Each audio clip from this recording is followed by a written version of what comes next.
I've recently hit the Minecraft milestone of having 1,000 worlds opened. This sounds impressive, and a lot of people ask, how the heck did you even do that? But the real answer is that I actually passed 1,000 worlds a long time ago. This is just when I hit 1,000 on one particular platform and device, my Windows 10 Minecraft that I play on my home PC. If you count my other platforms, and indeed Java, and indeed my laptop with its own Java and Windows 10, it seems as though I hit that title a long time ago. And so to answer the question of why I need so many Minecraft worlds, allow me to show you some of them. And I'm gonna start here on my Xbox Series X. I have been playing Minecraft on the newest gen of console, by the way, and you might notice a lot of very similar titles here because I was trying a challenge where I had to not touch the grass, which meant I had to restart a lot of seeds, but while making a lot of very similar looking titles, I found some very different looking worlds. Starting with this one, which I really liked because you spawn on a beach which isn't touching any grass, you got some turtles, you got some birch, but crazily enough, you spawn right in front of a shipwreck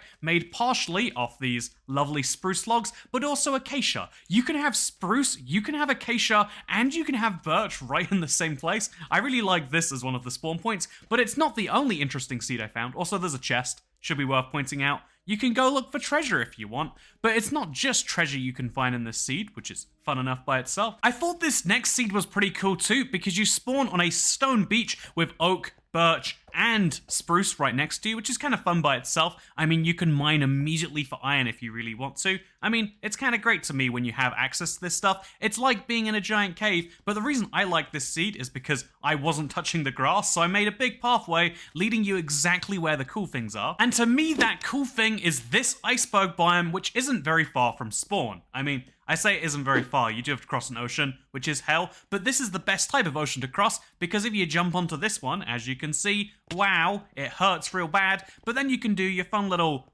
boat riding. But what I loved about this was, one, I wasn't touching grass while I was riding across this ocean, but two, was this icy village right over here. Man, that is a really interesting place for a village. Having an iceberg biome right in its back garden is nice enough by itself, but then you know what else I found just in front of that village, besides snow, which slows you down for weird reasons? That's right, I found a giant, or I should say giant, I mean, it's a crashed boat. I mean, it's me, but it crashed into a iceberg, and it's a big problem, and yes, we can make Titanic jokes, but I love that. For a seed to just have two really nice structures in an iceberg biome next to the spawn is something I really personally appreciate. By the way, right behind that village and that shipwreck, you'll find there's a polar bear, and there's also an igloo. This is the most interesting igloo I've seen in a while because it's right next to another biome. It's right next to a swamp. It's interesting in that level, but if you jump in here, you'll see it's entirely underwater.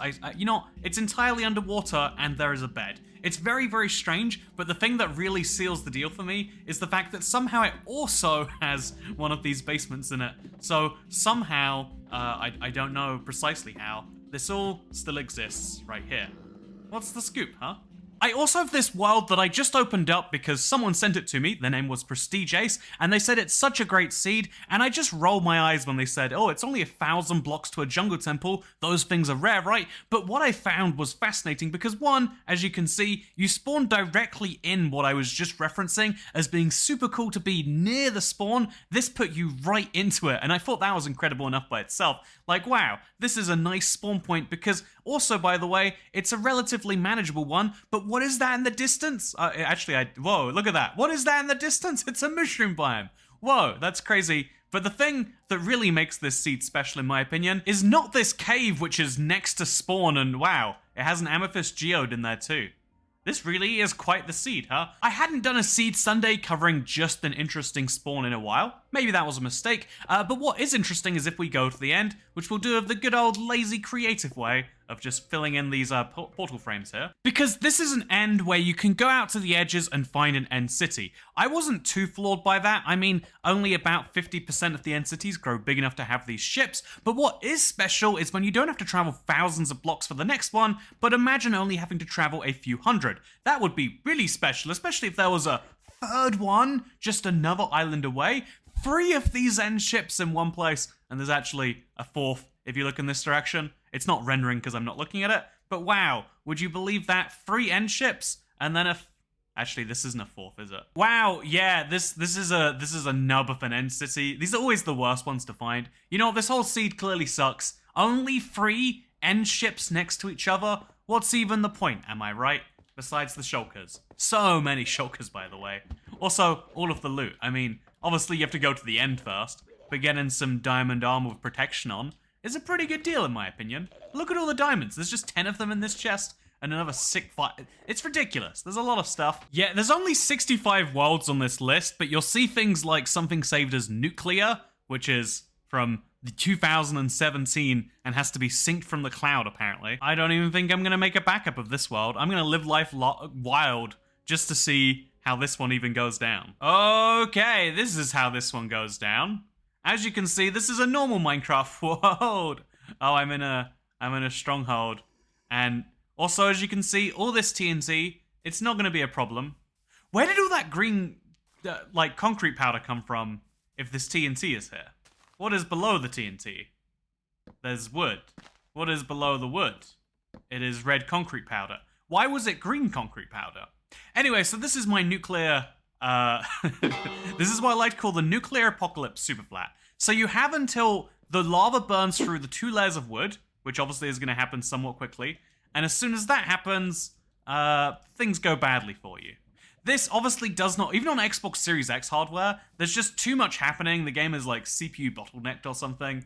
We could probably turn our render distance down to minimum, our simulation distance down as well, make this work. I think it'd be a fun challenge to try in 2022. What do you reckon? Anyway, so yeah, this is just my Xbox. There's all sorts of weird oddities that go back to the console edition found here. Oh, it actually works just fine now. Okay, well there's no problem anymore. Let's go play Minecraft, huh? Yeah, look at that. Every time we load in new chunks, Minecraft's just not sure what to do about it. I think there's green concrete powder under the red concrete powder. Also, there's a fossil over there.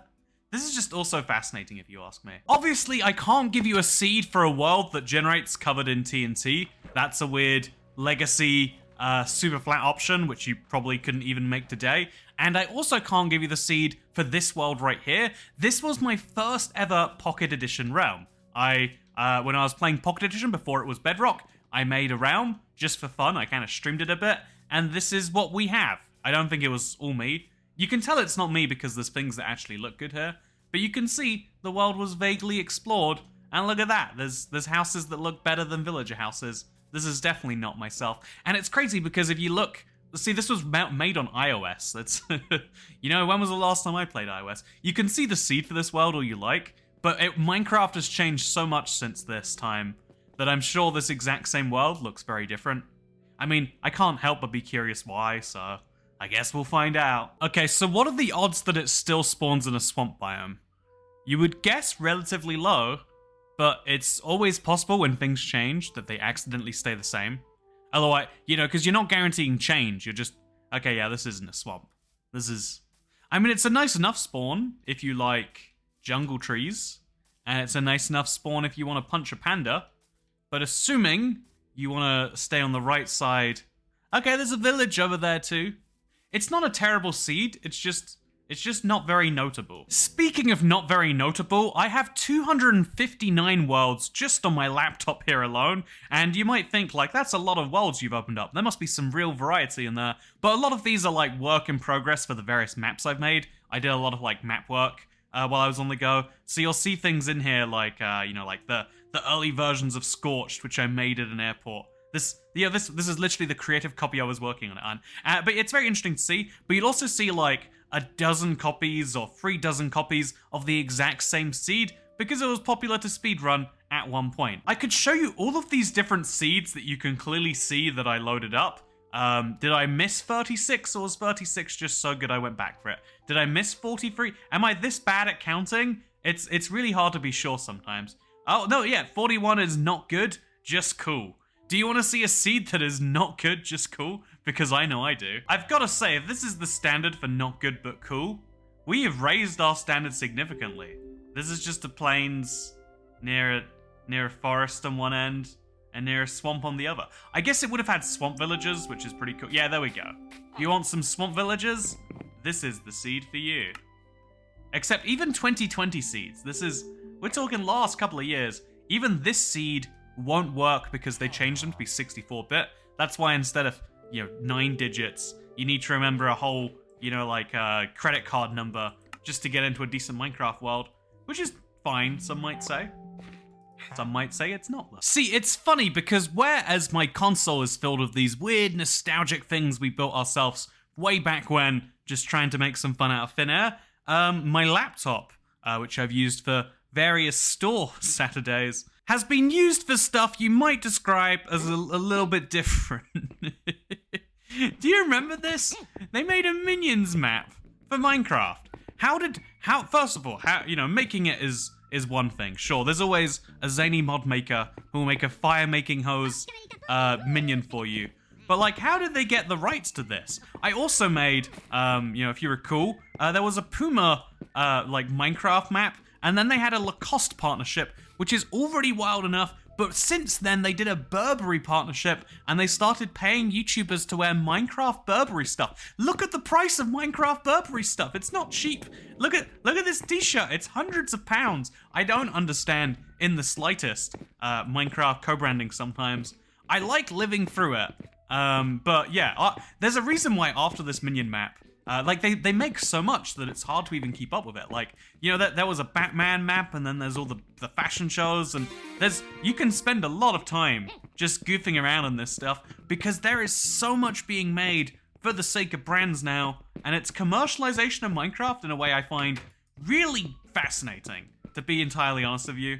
Like, what am I doing right now, Mr. Minion? I'm showing you the seed for this world, which will not get you the minions, but you'll see what they used as their base. The seed is -271, 498, 426. Try and type it in. See what it gets you. I also found a ton of RTX worlds. Do you remember when that was going to be the next big thing for Minecraft? Like, RTX everything. There was going to be RTX on consoles, and no one was ever going to go back to playing Minecraft the way it was before. Well, I tried loading up one of those worlds from 2020, and it hasn't technically crashed the game yet, but it has been a fair few minutes, and we've been stuck on this screen. So, I mean, is RTX the future? When was the last time you saw an RTX video? Just, let's be honest on that one. Oh, it crashed the second time. There was going to be some really beautiful point in this video about how, Minecraft seeds are changing so much, and all of your old worlds are not going to make sense for the seed anymore if you load it up for that. Your old worlds only matter because of what you placed in them. But even if you haven't, you've got this beautiful, frozen in time copy of Minecraft, and it means that anything that you load up at any point in time has this special, unrecreatable vibe to it. If you want to make the exact seed that my Let's Play is formed on, you cannot do so, because you have to go back to the console edition, then you'd have to, it's a near impossible set of events to follow, and it's a fun reminder that Minecraft is not just a beautiful game where you're placing blocks. It's a beautiful game where the world that is being created will only be created for this one update. When they add another biome, that will mess up all the world code generation again, and all of the seeds will switch over. When they add new world height, or new terrain, or new structures,